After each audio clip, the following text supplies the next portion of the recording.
Hi everyone, welcome to my channel. I am Mr. Supertech So. In my channel, you will be learning some new skill from Malay language and English language. Without wasting much time, let's go! Hai murid-murid, hari ini Cikgu So akan membimbing Anda untuk membina ayat untuk tema community, keselamatan, dan warisan untuk sukatan pelajaran Bahasa Melayu tahun 6. So, antara topik yang akan kami bincangkan hari ini ialah pertama, suasana ketika program sarana ibu bapa. Okay, program ini merupakan program yang istimewa di sekolah dalam sukatan pelajaran tahun 6. Yang kedua, cara-cara menjaga keselamatan. Dan yang ketiga, pantang larang dalam kalangan masyarakat. So, tanpa melengahkan masa, biarlah kita masuk ke topik yang pertama. Kita baca arahan yang diberikan terlebih dahulu. Gambar di bawah menunjukkan suasana ketika program sarana ibu bapa dijalankan di sebuah sekolah. Tulis 5 ayat yang lengkap tentang suasana ketika program sarana ibu bapa dijalankan di sekolah tersebut. So, murid-murid perlu faham, apa itu program sarana ibu bapa. Program sarana ibu bapa bermaksud, pihak sekolah bekerjasama dengan waris ataupun ibu bapa, dalam memajukan ataupun dalam melakukan aktiviti supaya dapat memajukan sekolah. Program kerjasama antara sekolah dan ibu bapa. Right? So, kita tengok pada gambar yang diberikan di sini. Yang inilah program sarana SJKC Taman Sentosa. Dan, yang ini kita boleh katakan aktiviti jualan amal ataupun aktiviti ialah yang ni program sarana. Program sarana ini dia boleh ada banyak aktiviti. So antaranya seperti yang ni ada pameran, ada jualan dan sebagainya. So murid-murid yang terdiri daripada pelbagai kelab akan mempamerkan hasil kerja mereka ataupun menjual barangan untuk menambah tabung kelab mereka. So di sini kita nampak ada gerai kelab masakan, gerai kelab kraft tangan Sogong Iping, kelab kebersihan dan kesihatan. Dan yang ni kami nampak ada seorang pengawas, ibu bapa dan seorang doktor di sini. Sekiranya sekolah kamu ada kelab doktor muda, kamu boleh menjemput doktor ke sekolah untuk memberikan input kepada kamu, memberikan ilmu kepada kamu tentang cara-cara untuk merawat penyakit yang ringan. So di sinilah ramai pengunjung yang terdiri daripada ibu bapa, guru dan murid-murid. So, tanpa melengahkan masa, mari kita membina ayat. Kita tengok pada ayat yang pertama. Murid lelaki ni sedang membaca informasi terkini yang dipamerkan di ruang pameran gerai kelab kebersihan dan kesihatan supaya memperoleh ilmu baharu. So, informasi bermaksud zishin. Informasi terkini bermaksud maklumat yang terkini. So, di sini kita tak boleh tulis kita, tapi kita kena gunakan subjek seperti seorang murid lelaki, Vincent, ataupun sesiapa. Tidak boleh menggunakan subjek seperti kita, kami ataupun saya. So di sini seorang murid lelaki sedang membaca informasi terkini yang dipamerkan di ruang pameran gerai kelab kebersihan dan kesihatan supaya memperoleh ilmu baharu. Boleh ikut? Yang ni ayat yang pertama. Untuk ayat yang kedua, so apakah alatan yang dipegang oleh doktor ini? Nah, sebenarnya doktor ni dia menggunakan alat pengukur tekanan darah Okey. Nah, bukan stetoskop. Cikgu So buat satu kesilapan di sini. Okey, menggunakan alat pengukur tekanan darah. Okey. So, kamu boleh tulis macam ni. Seorang doktor memeriksa badan seorang murid lelaki menggunakan dengar.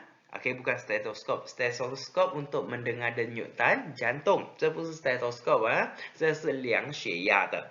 So, seorang doktor memeriksa badan seorang murid lelaki menggunakan alat pengukur tekanan darah. Alat pengukur tekanan darah supaya mengetahui tahap kesihatan murid lelaki itu. So, dengan menggunakan alat pengukur tekanan darah ini, kamu boleh mengetahui tekanan darah seseorang dan kadar denyutan jantung。如果你用那个量血压的，你可以量他的心跳，还有量他血压多少。所以在这里老师不小心写错了，其实它不是听筒啊，它是量血压的。OK，next yang ketiga，yang ni ialah gerai kelab kraft tangan。So yang ni siapa? Fatimah ataupun seorang murid perempuan sedang memberikan penerangan tentang cara-cara menghasilkan pasu bunga menggunakan tanah liat kepada seorang pengunjung. So di sini ayatnya sudah terlalu panjang, kita tidak perlu tambah apa-apa lagi. Dan tanah liat di sini ialah niantu. So, seorang murid perempuan sedang memberikan penerangan tentang cara-cara menghasilkan pasu bunga menggunakan tanah liat kepada seorang pengunjung. Orang yang berkunjung ke pameran, orang yang berkunjung ke sesuatu tempat, kita namakannya sebagai pengunjung. Untuk ayat yang keempat. Dalam ayat ini kita terdapat dua perbuatan yang sangat jelas, yakni menghulurkan wang, yakni sedang menyepit sebiji kuih. So, kita tulis kedua-dua ini. So, siapa? Ali menyepit sebiji donat yang dipesan oleh seorang pelanggan, yakni pelanggannya, lalu dimasukkan ke dalam beg plastik itu. Ali menyepit sebiji donat yang dipesan oleh seorang pelanggan, lalu dimasukkan ke dalam beg plastik itu. Ataupun seorang pemuda menghulurkan baki wang, Lily, menghulurkan baki wang sepatutnya, budak perempuan ni kepada lelaki ini. Seorang murid perempuan menghulurkan baki wang bermaksud, 找多余的钱，找剩下的钱啊。So, seorang murid perempuan menghulurkan baki wang kepada seorang pengunjung dengan sopan. Seterusnya, budak perempuan ini dia sedang menjinjing sebungkus barangan lalu berjalan ke arah gerai ini. So, kita boleh tulis macam ni. Lily menjinjing sebungkus barangan yang baru dibeli sambil berjalan ke arah sebuah gerai minuman. Sebuah gerai minuman. Seterusnya, Cikgu So buat banyak ayat di sini. Kamu boleh tulis 5 saja. Seorang pengawas, yang ni pengawas, Xin Caiyan, bertegur sapa dengan seorang lelaki dan isterinya di pintu masuk. Di pintu masuk apa? Di pintu masuk sekolah. Kamu boleh tulis macam tu. Di pintu masuk sekolah. Sebagai tanda mengalu-alukan kedatangan mereka. Seorang pengawas bertegur sapa dengan seorang lelaki dan isterinya di pintu masuk sekolah sebagai tanda mengalu-alukan kedatangan mereka. Mengalu-alukan bermaksud huanying. Dan ayat yang terakhir, beberapa orang murid berkunjung ke gerai-gerai yang didirikan ketika program sarana ibu bapa dijalankan sambil berbual-bual dengan ranca. Beberapa orang murid berkunjung ke gerai-gerai yang didirikan ketika program sarana ibu bapa dijalankan sambil berbual-bual dengan ranca. Faham? Yang ni adalah penerangan untuk soalan yang pertama. Sekarang Cikgu So akan membawa kamu ke soalan soalan yang kedua. Gambar di bawah menunjukkan cara-cara menjaga keselamatan. So, yang ini adalah topik yang umum, keselamatan diri. Okay? Tulis 5 ayat yang lengkap tentang cara-cara menjaga keselamatan. Tulis 1 ayat yang lengkap untuk setiap gambar di bawah. Okay, kita tengok di sini. Apabila kita bercerita tentang cara-cara, kita akan gunakan subjek seperti kita, setiap murid, ibu bapa, setiap orang, masyarakat, setiap penduduk dan sebagainya. Dan kita akan gunakan kata bantu seperti kita perlu, mesti, wajar, hendaklah, patut, harus dan sebagainya. So di sini, okay. Now, semasa penularan COVID ini, kita perlu memakai pelitup muka. Ya, 口罩叫 pelitup muka. Okay, yang kedua, semasa memandu kereta, sebelum kita mulakan enjin ataupun kita hidupkan enjin, kita perlu memasang tali pinggang keselamatan. Dan ketiga, kita perlu memakai topi keledar semasa menunggang motosikal. Dan keempat, kita perlu menyediakan peti ini, yang ini ialah peti kecemasan di rumah ataupun di sekolah supaya kita dapat menggunakan ubat yang diperlukan semasa tercedera. Dan yang terakhir, untuk menunggang basikal, kita perlu memakai pakaian yang sesuai dan memakai topi keledar. Okey, faham? Okay, kita tengok pada ayat yang pertama. So, setiap murid harus memakai pelitup muka di kawasan sekolah dan mengamalkan penjarakan sosial, penjarakan fizikal. Okay, 记得安全距离。Okay, setiap murid harus memakai pelitup muka di kawasan sekolah dan mengamalkan penjarakan fizikal supaya dapat mengelakkan penularan wabak. Okay, 不管什么病毒你都能够避免，因为你有戴口罩，还有安全距离。Okay. Yang kedua, setiap pemandu harus memasang tali pinggang keselamatan sebelum memandu kereta supaya dapat melindungi diri ketika berlakunya kemalangan. So, sekiranya kamu sudah memakai tali pinggang keselamatan, kamu tidak akan terkeluar dari kereta semasa berlaku pelanggaran. Faham? Okay, yang seterusnya. Okay, pihak berkuasa. Okay. The authority. Okay, so 在这里是有关当局啦，harus mengadakan kempen keselamatan jalan raya supaya memberikan kesedaran kepada masyarakat tentang kepentingan menjaga keselamatan diri di jalan raya. Okay, so mengadakan kempen keselamatan jalan raya 就是说主办这个交通安全的这个活动给我们的社会，要给他们一个醒觉， memberikan kesedaran 叫醒觉。Okay, pihak berkuasa harus mengadakan kempen keselamatan jalan raya supaya memberikan kesedaran kepada masyarakat tentang kepentingan menjaga keselamatan diri di jalan raya. Okay, kami dah siap 3 ayat di sini. Dan kita terus ke ayat yang seterusnya. Okay, kita harus menyediakan sebuah peti kecemasan di rumah atau di sekolah supaya dapat merawati sebarang kecederaan dalam kadar yang terpantas.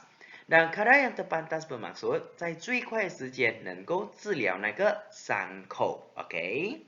Dan ayat yang terakhir di sini, okay, setiap penunggang basikal, setiap murid ataupun kita harus memakai pakaian yang sesuai dan topi keledar ketika menunggang basikal supaya mengelakkan kecederaan parah semasa terjatuh. Okay, so sekali lagi, kita harus memakai pakaian yang sesuai dan topi keledar ketika menunggang basikal, okay, supaya mengelakkan kecederaan parah jika terjatuh. Jika di sini, jika terjatuh. Okey, kita sudah siapkan soalan yang kedua. Sekarang kita akan pergi ke soalan yang ketiga. So, gambar di bawah menunjukkan pantang larang dalam kalangan masyarakat di Malaysia. So, pantang larang bermaksud 禁忌，有什么禁忌在我们马来西亚人的社会里面需要遵从的。Tulis 5 ayat yang lengkap tentang pantang larang dalam kalangan masyarakat di Malaysia. Tulis 1 ayat untuk setiap gambar di bawah. So, di sini juga sama.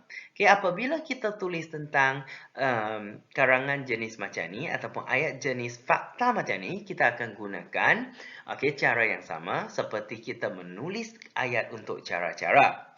So, di sini, semasa Tahun Baru Cina, masyarakat Cina dilarang untuk menyapu kerana tuah akan disapu keluar dari rumah.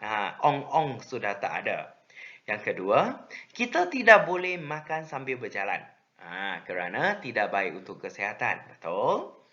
Yang ketiga, tengok, yang ni pada waktu malam, kita tidak boleh memotong kuku atau tidak boleh mengetip kuku kerana kita mungkin tercedera. Dan yang keempat, kita tidak boleh menyanyi. Yang ni untuk masyarakat Melayu. Anak gadis tidak boleh menyanyi ketika memasak. Kenapa? Ya, air liur akan termasuk ke dalam masakan. Tidak bersih. Ya, tidak baik dan tidak bersih. Dan yang terakhir, kita tidak boleh mandi pada lewat malam kerana tidak baik untuk peparu. Mungkin peparu akan dimasuki air dan kamu mungkin perlu masuk ke hospital. Yang ni pantang larang biasanya kita amalkan kerana tidak membawa sebarang kebaikan kepada kita jika kita mengamalkan sesuatu yang tidak betul. So, pantang larang itu bagus sebenarnya. Tetapi kamu perlu tahu mengapa kita mengamalkan pantang larang itu. Kita tengok ayat yang pertama. So, masyarakat Cina dilarang menyapu lantai sempena Tahun Baru Cina kerana dipercayai tuah akan disapu keluar dari rumah dan mengurangkan rezeki sepanjang tahun. Mengurangkan rezeki bermaksud 你减少了你的收入，减少了你的生计，所以不要把 ong 扫出去。Kita tengok pada gambar yang kedua. Kita ditegah. Ditegah bermaksud dilarang. Kita ditegah makan sambil berjalan kerana perbuatan itu tidak baik untuk penghadaman. Penghadaman bermaksud 消化。你一边吃一边走，当然对你的消化不好，对不对？所以吃呢，要坐着静静吃。Ayat yang ketiga. Kita tidak digalakkan mengetip atau memotong kuku pada waktu malam. Kenapa? 因为以前的人呢，家里没有灯，没有像现在。那你如果晚上点着蜡烛或者点着油灯剪指甲，你可能剪到自己的手，对不对？ So 现在我们还是一样，晚上尽量不要剪，因为可能有时你爱睡你会剪到你自己的手指。So kita tidak digalakkan mengetip atau memotong kuku pada waktu malam supaya dapat mengelakkan kecederaan akibat penglihatan yang kabur dalam keadaan yang suram. Penglihatan yang kabur bermaksud 模糊的视力， dalam keadaan yang suram bermaksud 在比较暗的情况下，你可能会剪到手。Kita tengok pada ayat yang keempat. Masyarakat Melayu melarang anak dara 就是少女啦, menyanyi ketika memasak supaya mengelakkan lauk yang dimasak menjadi hangit. 他相信说你一边陶醉在唱歌一边煮东西，可能你就会分心，那么你煮的东西就会超会大hangit. Dan yang ayat yang terakhir. Amalan mandi pada lewat malam akan memudaratkan kesihatan kita, terutamanya bahagian peparu. So, 如果你有这个太夜半夜1、2点洗澡的习惯呢，你应该要改，因为对你的那个肺呢不好，可能肺会积水。So, setakat inilah perkongsian Cikgu So untuk latihan bina ayat pada minggu ini. Sekiranya kamu terdapat sebarang pertanyaan yang ingin bertanya kepada Cikgu So, sila tulis di ruang komen di bawah. Setakat inilah perkongsian Cikgu So. Bye!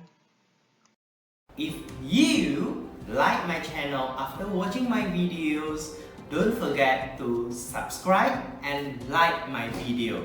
That's all for today. Bye.